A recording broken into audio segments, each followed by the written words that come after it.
Please subscribe and share for more story. The applause started before Brandon Hart even finished speaking. He stood proudly in the middle of the crowded dining room, chest lifted like a man receiving an award.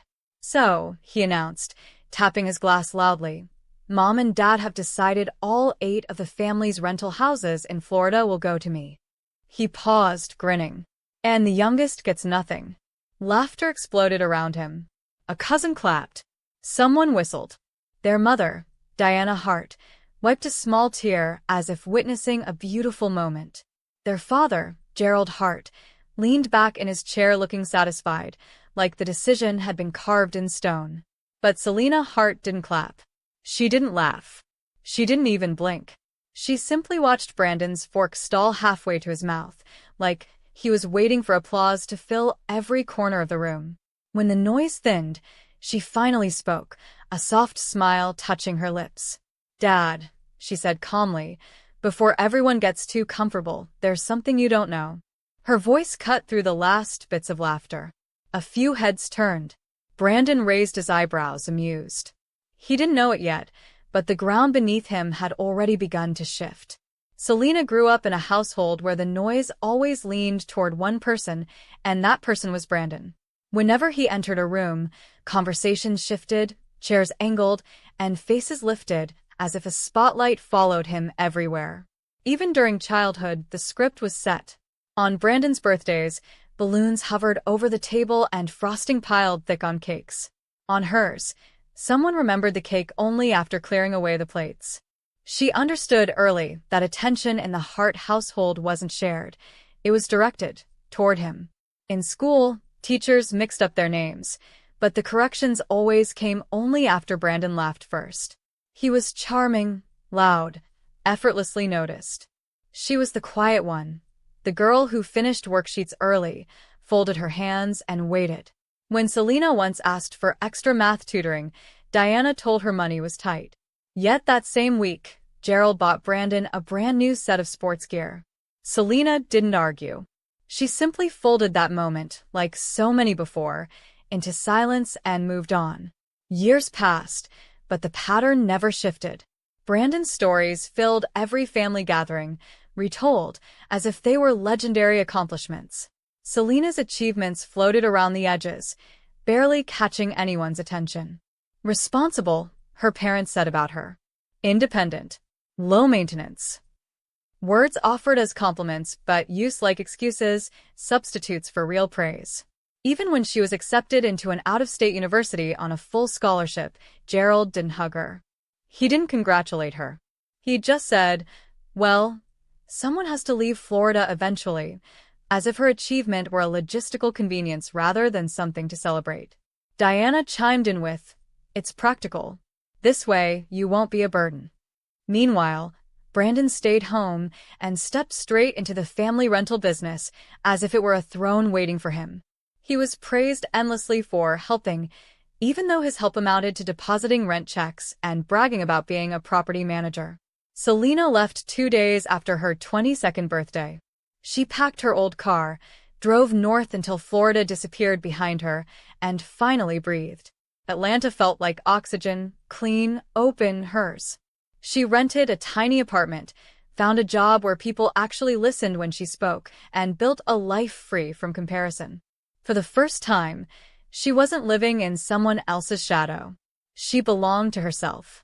But that peace didn't last. One phone call changed everything. Her grandmother, Evelyn Hart, called one Friday morning.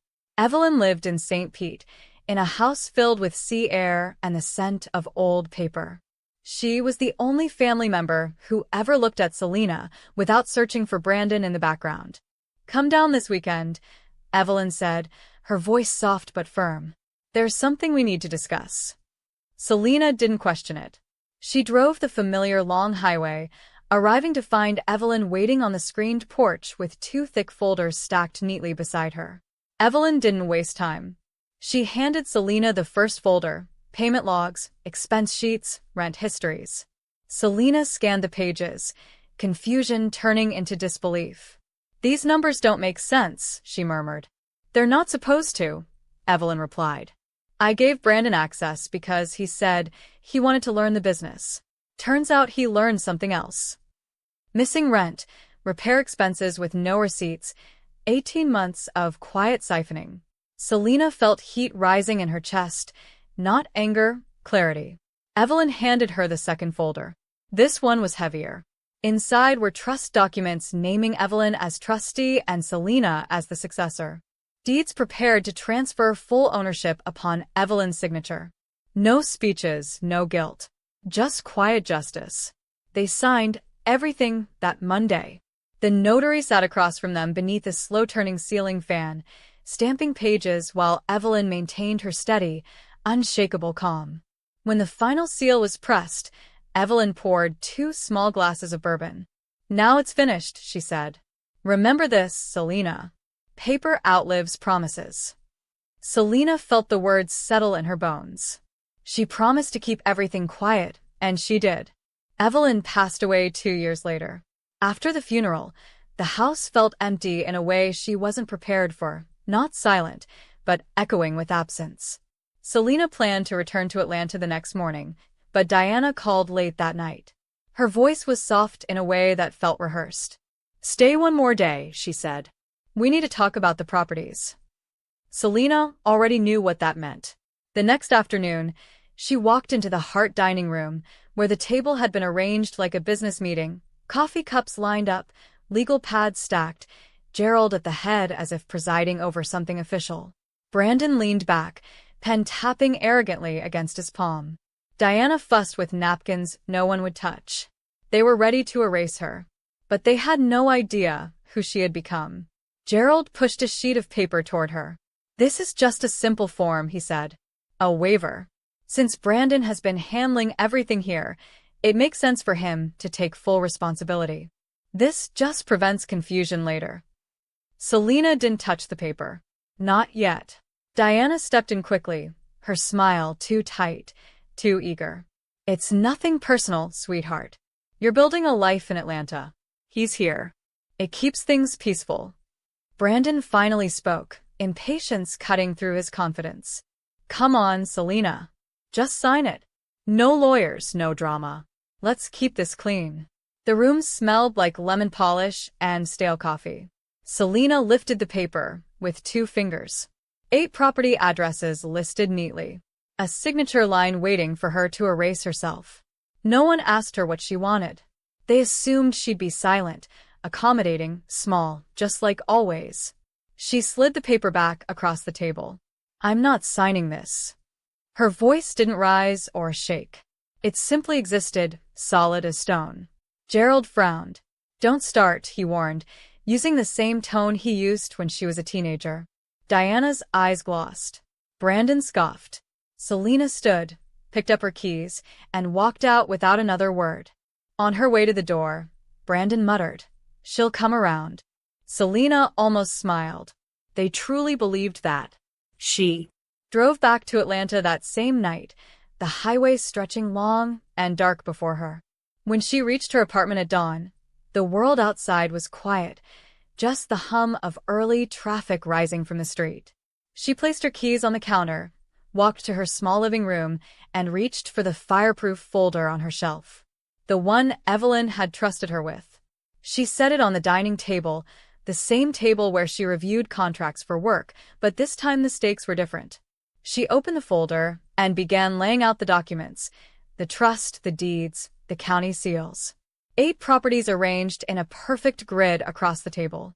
She opened her laptop and began typing addresses, dates, record numbers, payment inconsistencies. She wasn't building a case to argue. She wasn't preparing for confrontation. She was simply organizing truth into a language she understood better than any words her family had tried to feed her. Meanwhile, messages from home buzzed her phone. Diana urging peace, Gerald warning her not to make things difficult, Brandon telling her to grow up. She muted the thread and kept working. The city brightened outside her window as she printed, filed, labeled, and assembled each document into protective sleeves. Her movements were calm and methodical, a quiet rhythm she had learned through years of surviving emotional noise. By afternoon, she stepped onto her balcony. Warm wind brushed her skin. Below, people rushed to work, walked dogs, carried coffee cups. Life moved forward without needing permission. Selena leaned against the railing and breathed. For a moment, everything felt still. Evelyn's voice surfaced in her memory. Not emotional, not fragile, simply steady. Paper outlives promises. Selena went back inside and pulled her suitcase from the closet. She laid it open on the living room rug and placed the deeds inside first, then the trust documents, then copies of every payment discrepancy she had uncovered. She added a flash drive containing digital scans. Everything aligned. Everything exact. The suitcase wasn't full, but it felt full enough. She packed clothes next, a blazer, simple blouses, comfortable shoes. Nothing dramatic. Nothing loud. Evenings settled into the apartment, casting gentle gold across the floor. Selena made tea and sat quietly on the sofa, letting steam warm her hands. The documents were signed. The truth was real. Her path was set. Around 10, Selena stood and zipped the suitcase fully shut. The sound clicked through the room like punctuation. Early the next morning, she loaded the suitcase into her car and drove south. The highway felt familiar beneath her tires, the way childhood memories feel familiar even after you've outgrown them. Mile markers slipped past like pages turning. With each hour she put behind her, the pressure from her family weakened. By the time palm trees lined the interstate, she could almost smell Evelyn's porch, the salt air, the old paper, the soft clicking ceiling fan. She stopped briefly at a gas station on the outskirts of Tampa, popped the trunk, and checked the suitcase. It sat steady, the documents resting inside like loaded truth. She closed the trunk, got back into the car, and drove without rehearsing a speech. She didn't need one. Her voice had already been written 2 years earlier in signatures and county seals. As the highway curved toward her family's neighborhood, sunlight flashed across her windshield, warm and blinding. Selena slowed, turned onto the familiar street, and felt that same steady calm she'd felt beside Evelyn. She wasn't coming to negotiate. She wasn't coming to soften. She was coming to finish what was already done. When Selena arrived, cars packed the street. Relatives stood in clusters on the lawn, drinks in hand, chatting loudly, as if celebrating an inheritance already secured. Through the windows, she saw banners and floral arrangements. Brochures for rental expansions were laid out like trophies on the dining table. And there, in the center of it all, stood Brandon, laughing, exaggerating stories, basking in admiration. Diana hovered beside him, beaming. Gerald nodded proudly, as if everything unfolding had been divinely ordained. Selena stepped inside. Conversations dipped briefly, but resumed quickly. To them, she was simply late to applaud. She placed her suitcase upright beside the couch. A few relatives glanced at it, then at her, then looked away, uncomfortable, without understanding why.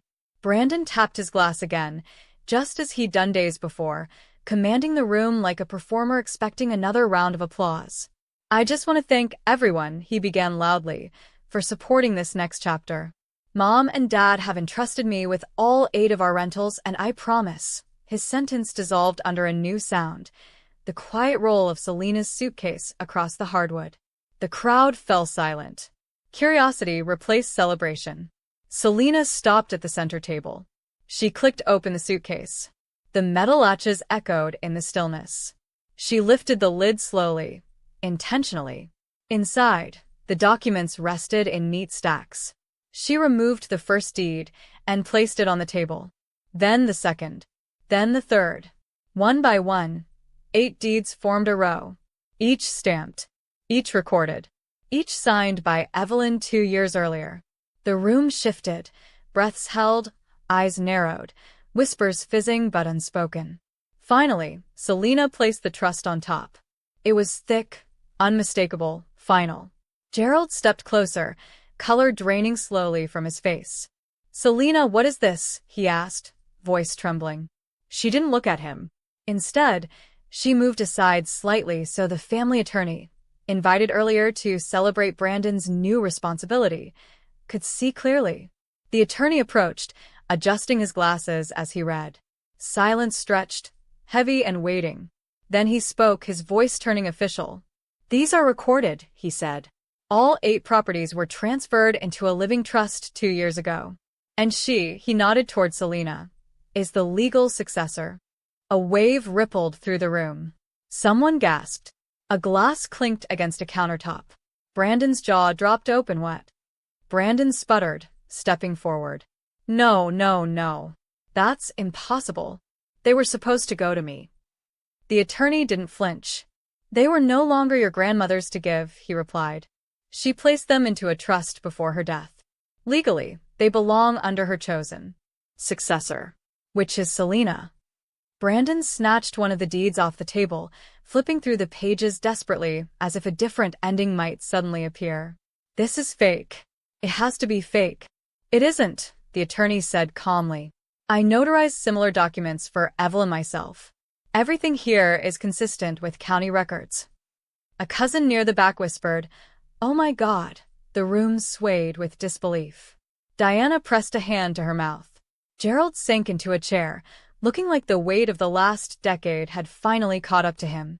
Brandon turned in a circle, searching for someone to save him, someone to declare it all a mistake. No one did. And then, from the hallway, a voice Selena hadn't heard all afternoon. Miles, her younger brother, stepped forward. Quiet, gentle, often forgotten. "I drove Grandma to the notary," he said. "She asked me not to tell anyone. She said Selena would understand." The air in the room thickened. Diana looked at Miles with disbelief, her voice barely above a whisper. "You knew?" Miles nodded, steady. "I knew it wasn't my place to interfere. Grandma made her choice. She trusted Selena." Brandon's chest heaved with anger. "So what? She just wanted to punish me? She wanted to embarrass me?" Selena finally spoke, her voice calm but unwavering. "It wasn't about punishment. Grandma protected what she built. She knew who respected her work." Brandon scoffed, pacing. "This is unbelievable. You didn't even want the properties. You left. You don't even live here." Selena's gaze was steady. "And you stole from her for 18 months. Gasps scattered through the room like falling glass. Brandon froze. "I didn't. Don't lie," Selena said softly. "Evelyn gave you access to learn. You used it to take." She didn't raise her voice. The truth was loud enough. The attorney cleared his throat. "Legally, this matter is closed. The properties belong to the trust and its named successor. If anyone challenges it, the court will find the documents airtight." Brandon stared at Selena, fury and disbelief twisting his face. But he said nothing. He couldn't. The truth had settled, immovable. Selena didn't stay for the aftermath. She didn't wait for arguments or tears or excuses. She simply closed the suitcase, nodded politely to the attorney, and walked out of the house. The sun had begun to set, streaking the neighborhood in warm orange light.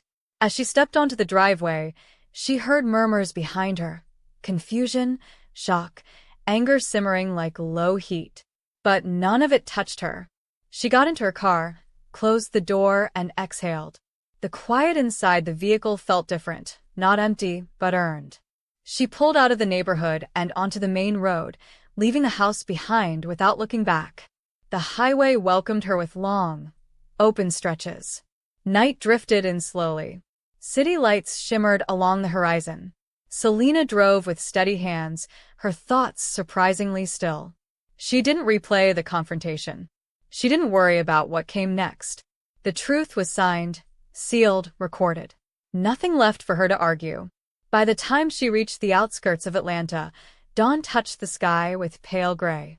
She felt lighter, not triumphant, not angry, just free.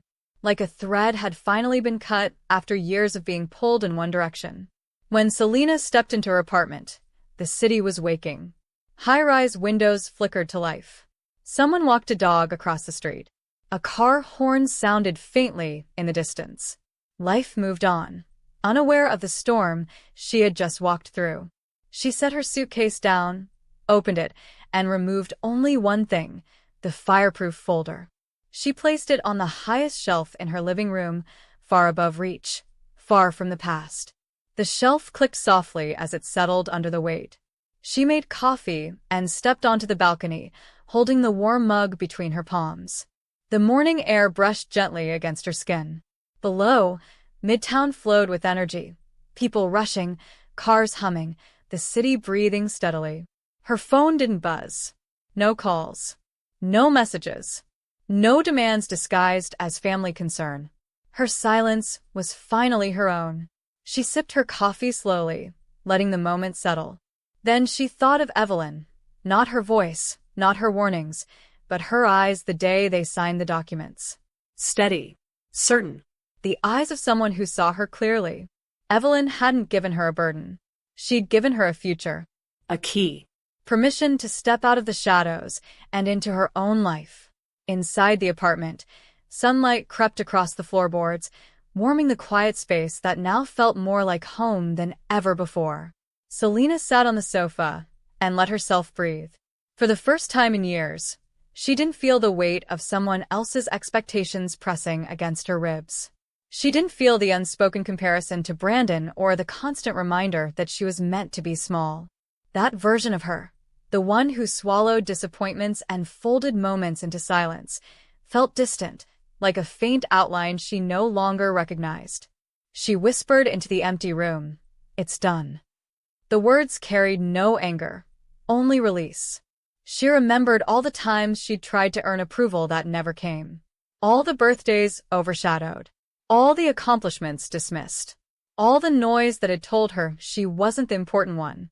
Now, none of it mattered. She wasn't defined by what her family failed to see.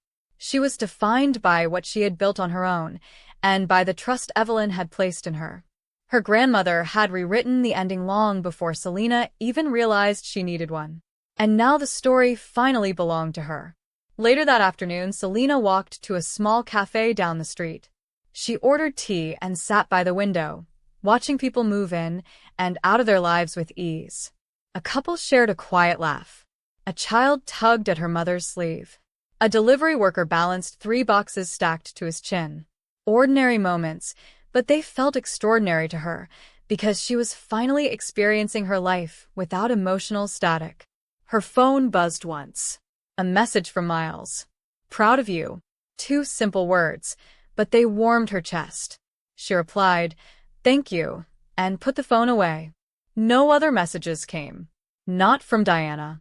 Not from Gerald. Not from Brandon. Silence used to make her feel erased. Now it felt like space, clean, open, untouched. She stayed at the cafe longer than necessary, just enjoying the hum of strangers' conversations, the clinking of spoons, the sound of a world that didn't expect her to disappear. When she finally stood to leave, she felt taller somehow.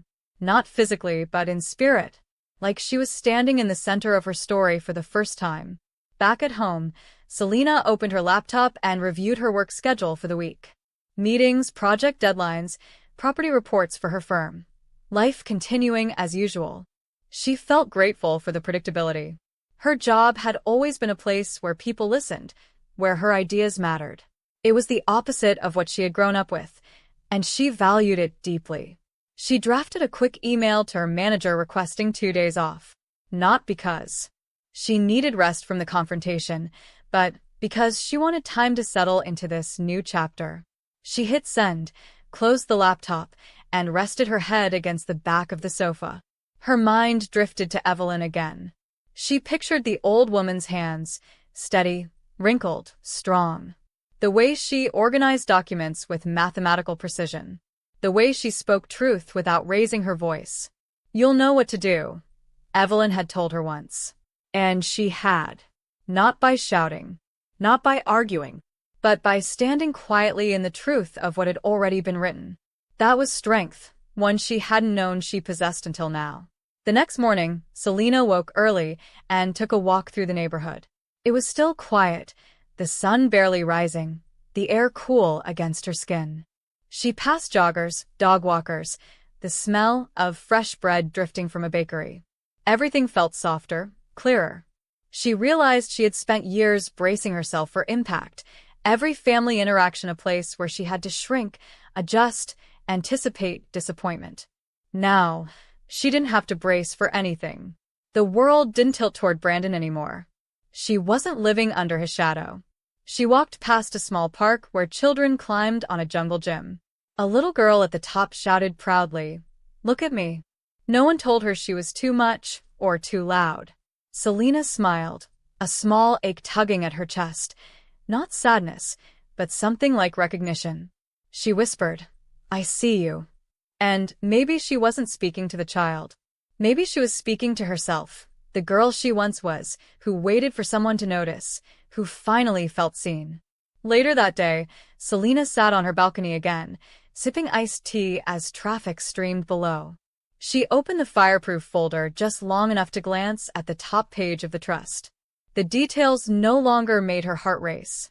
They no longer felt like something she needed to protect from being stolen. They felt settled. Permanent. Hers. She slid the folder back onto the shelf, pressing it in securely. Her life didn't revolve around it, but it now supported her in quiet ways. A foundation. A shield. A future Evelyn had carved out with intention. She whispered, "Thank you." Not to the air. To the woman who had believed in her long before she believed in herself. Selena checked her phone again. Still no messages from Diana, Gerald, or Brandon. She knew the silence wasn't peace. It was shock. It was recalibration. It was them learning, probably for the first time, that she had boundaries they couldn't cross. That she wasn't someone who could simply be erased with a waiver and a smile. And maybe, just maybe, they were realizing they never truly knew her. Miles called that evening. "How are you?" he asked. His voice was quiet, careful. "I'm okay," Selena replied. "Really okay." Miles hesitated. "They're not taking it well." "I didn't expect them to," she said. He sighed softly. "Dad keeps saying it doesn't make sense. Mom keeps asking why Grandma didn't tell her. Brandon, well, he's furious." Selena let out a slow breath. They spent years assuming their version of the world was the only version.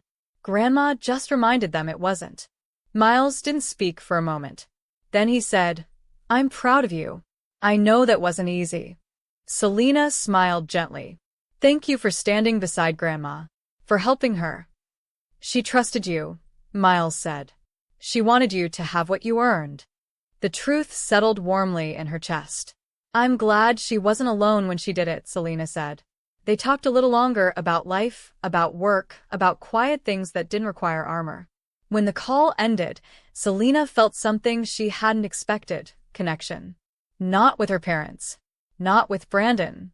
But with the only other heart who understood her. Days passed. The tension from her family faded into the background like static growing softer with distance. Selena returned to work with a clarity her colleagues noticed. "You look lighter," one coworker commented. "Did you take a vacation?" Selena just smiled. In a way, she had. She had stepped out of a life where she'd been invisible and into one where she held the deeds to her own story, literally and metaphorically. She no longer felt the compulsion to explain herself. She didn't owe anyone an apology for existing. She didn't owe anyone silence.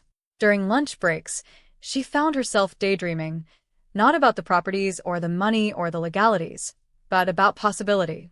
What she could build. What she could choose. What she could finally become now that she wasn't shrinking.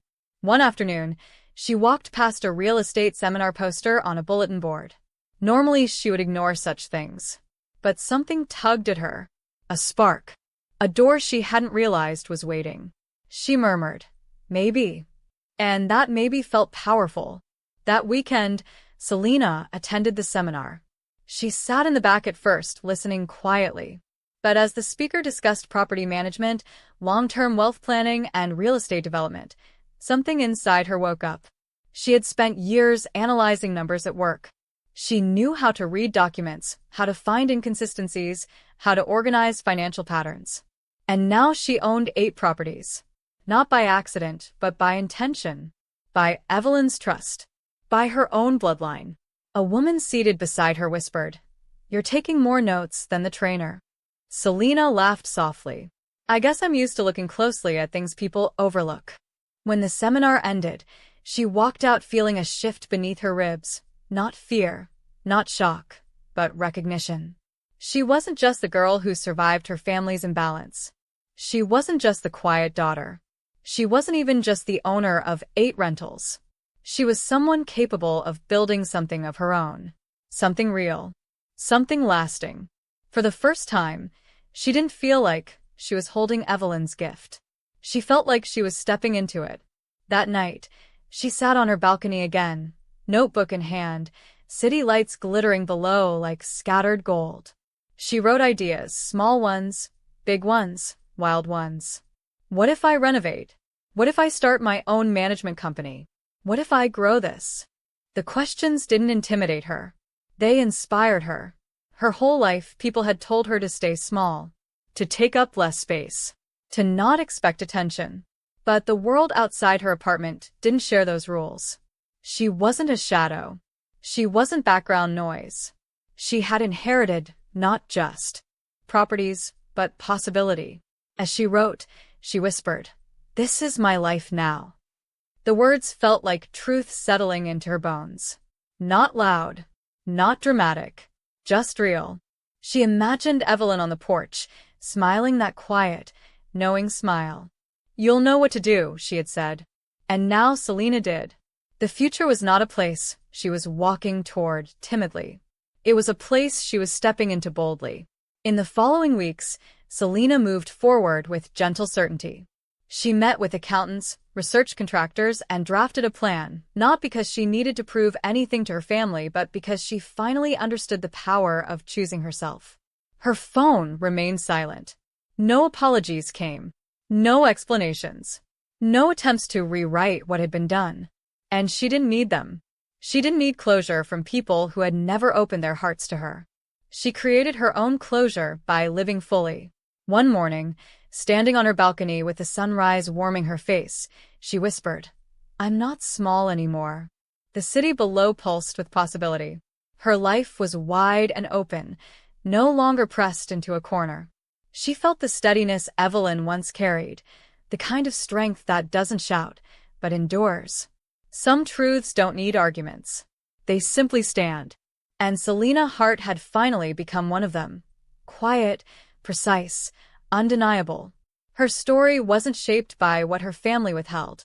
It was shaped by what she reclaimed, what she built, what she chose. And she chose herself fully, finally, and without apology. Thanks for watching. If you value stories of respect, dignity, and justice, please subscribe. It means more than you know, and it lets me keep sharing the lessons